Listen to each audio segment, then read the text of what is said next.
মাননীয় স্পিকার, আপনার ফুটবল খেলা দেখে আমি মোহামেডান স্পোর্টিং ক্লাব প্রতিষ্ঠা করেছি আমার এলাকায়। আপনি খোঁজ দেন। আমি যখন যুবক ছিলাম আপনার খেলা দেখার জন্য নাইট কোচে আসতাম এবং ঢাকায় ফুটবল খেলা দেখতে আসতাম, যেদিন আবুলি মোহামেডান খেলা হতো। মাননীয় স্পিকার, আপনি আমাকে 2টা মিনিট দেবেন। আচ্ছা, 2 মিনিট দেওয়া হলো আপনাকে। মাননীয় স্পিকার,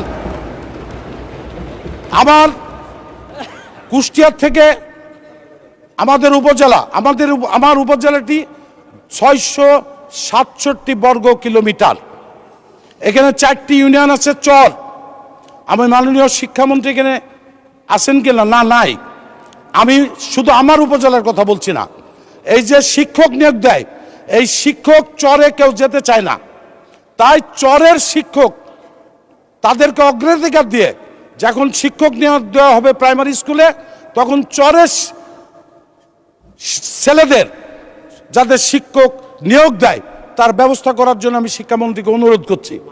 মাননীয় স্পিকার, আমার উপজেলায় বর্ডার প্রচুর, 42 কিলোমিটার বর্ডার।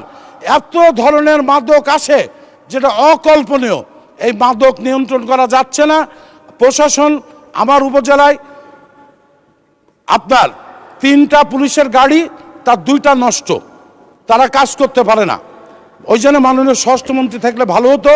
আমার উপজেলায় অন্তত 5টা পুলিশকে গাড়ি দেওয়ার জন্য আমি অনুরোধ করব মাননীয় স্বরাষ্ট্রমন্ত্রীকে।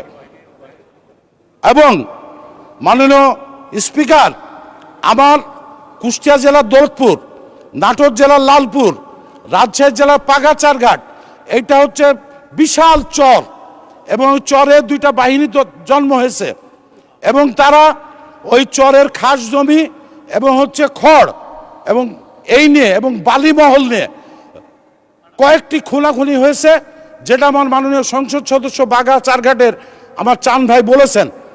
এইখানে যাতে শক্তভাবে এই সন্ত্রাস বন্ধ না করা হয়, যেহেতু আওয়ামী লীগের সময় কিন্তু এই সন্ত্রাসটা ছিল না। এখন মানুষ বলছে যে বিএনপি এসে সন্ত্রাস শুরু হয়েছে। যে কোনো মূল্যে আমি স্বরাষ্ট্রমন্ত্রীকে অনুরোধ করব, সে বিএনপির যে নেতাই প্রশ্রয় দিক, এই বালুমহল বন্ধ